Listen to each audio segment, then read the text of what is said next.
Hello दोस्तों, नमस्कार। मैं डॉक्टर डी एन तिवारी आप लोग के बीच एक बार फिर एक नया मेडिसिन लेकर आया हूँ जिस पर हम लोग चर्चा करेंगे, उसके बारे में हम लोग बात करेंगे। दोस्तों, आज हम लोग जिस मेडिसिन के बारे में चर्चा करने जा रहे हैं उस मेडिसिन का नाम है बोरेक्स।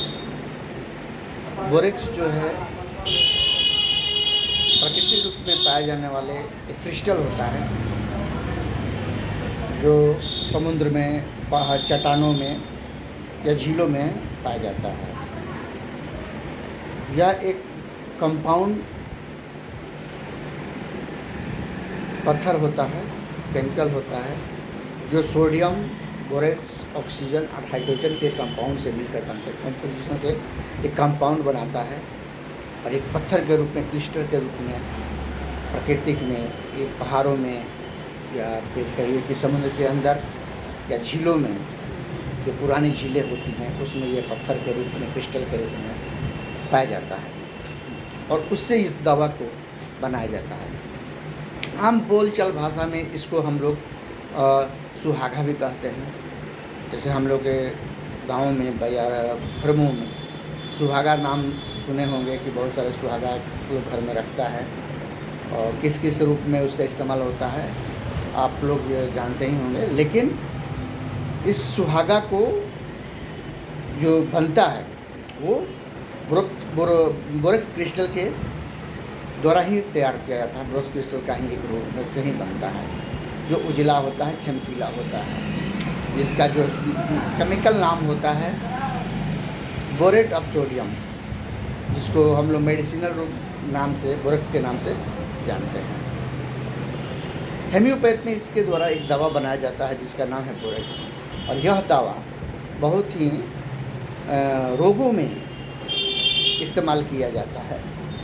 इसके कुछ मेन सिम्टम्स है।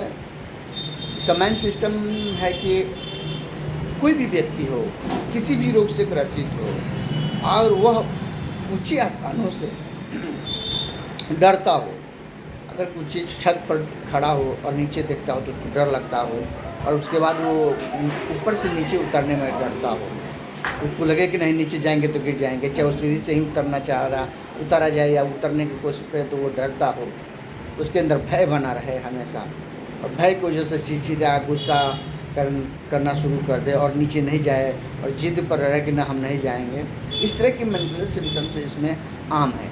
बच्चों में भी इसी तरह के सिम्टम, मेंटल सिम्टम मिलता है। बच्चों में तो यहाँ तक जाए कि बच्चे अगर माँ की गोद में हैं और माँ गोद से उसको उतरना चाहे तो बच्चा जो है चिल्लाना शुरू करता है, रोना शुरू कर देता है और गोद से उतरना नहीं चाहता है, और उतार भी दिए तो वो रोते रहेगा और इतना जिद्दीपन करेगा कि जब तक फिर गोद में नहीं लिया जाए तब तक वो फिर शांत नहीं होता है, जिद्दी हो जाता है। बच्चा चिड़चिड़ा रहेगा और जिद्दी हो जाता है। बच्चे में सिम्टम मिलता है कि वो किसी भी चीज़ के लिए अगर जिद पकड़ ले तो जब तक वो चीज़ उसको प्राप्त ना हो वो शांत नहीं होता है। बच्चे को अगर बिछान पर अगर सुला दिया जाए, बच्चों को बिछान पर सुला दिया जाए और सुलाने के बाद वह किसी भी तरह का खड़खड़ाहट का आवाज़ सुने, अगर माचिस ही घर में अगर इस्तेमाल किया जाए जलाने के लिए या बिछान से कोई बड़ा सामान भी अगर उठाने के लिए और थोड़ा सा भी सरसराहट या किसी के पैर की आवाज़ या पायल की आवाज़ या कपड़े की खींचने की आवाज़ या किसी तरह की सरसराहट अगर उसको सुनाई दे तो तुरंत चिहुक कर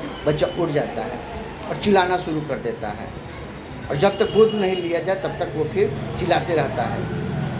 और बिछान से उतरने, बिछान पर चिल्क उठ कर बैठ जाता है लेकिन वो बेड से नीचे उतरना नहीं चाहता है, डरता है। तो इस तरह का सिम्टम अगर इस बच्चे में हो और बीमारी कोई भी हो तो देने पर रोग में उसको राहत मिलती है।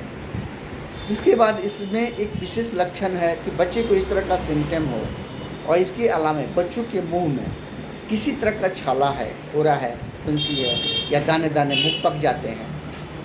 ये सिम्टम बड़ों में भी, एडल्ट में भी, बूढ़ों में भी, महिला में भी, किसी में भी हो तो इस दवा से आराम मिलता है।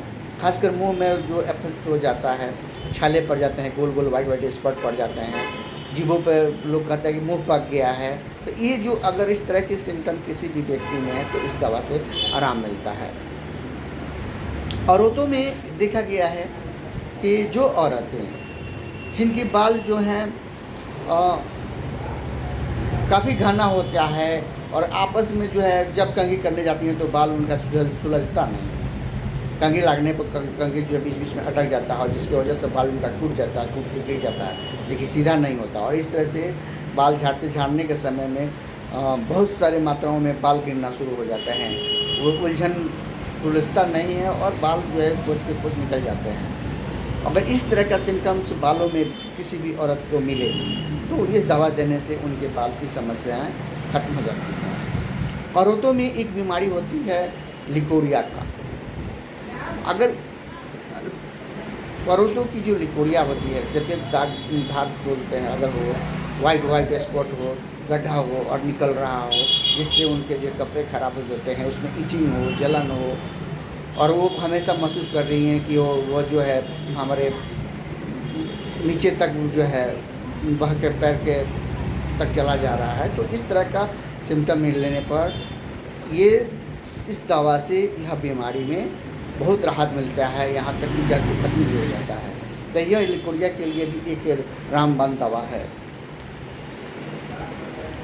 किसी भी व्यक्ति को इसका एक और महत्वपूर्ण सिम्टम्स है कि किसी व्यक्ति को मान लीजिए कि आँख के पपलियों पर जो है किसी कारण से, आँख में गंदगी होने के कारण से, डस्ट आने से, या किसी कारण से आँख के पपलियों पर पूरा गुटी फुंसी बन जाता है, पूरा बन जाता है, या एक उल्टी बन जाता है और वो चुभन जैसा महसूस करता है, देखने से अच्छा नहीं लगता है, तो इस दवा से भी उसको बहुत आराम मिलता है।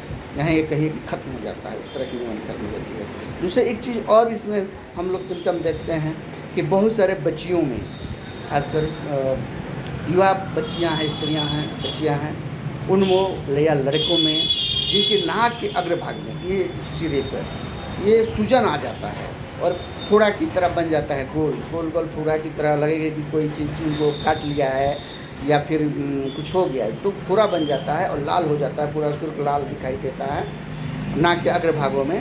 वो किसी को हो, या बच्चे में हो, लड़कियों में हो, औरतों में हो, बूढ़ों में हो, तो इस दवा को देने से, उस दिन खाने से बहुत ही जल्द आराम मिलता है। तो ये कुछ मुख्य इसके सिम्टम्स है जो मैं आप लोगों के बीच शेयर किया हूँ। उम्मीद करता हूँ कि इस दवा से आप लोगों को बहुत आराम मिलेगा। लेकिन दोस्तों एक चीज़ और मैं बता दूं कि कोई भी दवा बिना डॉक्टर की सलाह के ना लें, क्योंकि यह जो है एक एक्सपीरियंस हम लोग आपको अपना बताते हैं। अगर आप इस तरह के समझें तो ज़रूर ही फ़ायदा मिलेगा, लेकिन कोई भी बीमारी आपकी दवा डायरेक्ट अपने से लेने की कोशिश न करें। अच्छे डॉक्टर से संपर्क करके अपनी समस्या का रखें और उसके बाद ही दवा का सेवन करें। बहुत वरना मुझे उम्मीद होगा कि ये दवा आप लोगों को, मेरी ये बातें पसंद आई होगी और ये दवा समझ में आई होगी। अगर आई हो तो फिर लाइक कर शेयर करें। बहुत बहुत धन्यवाद।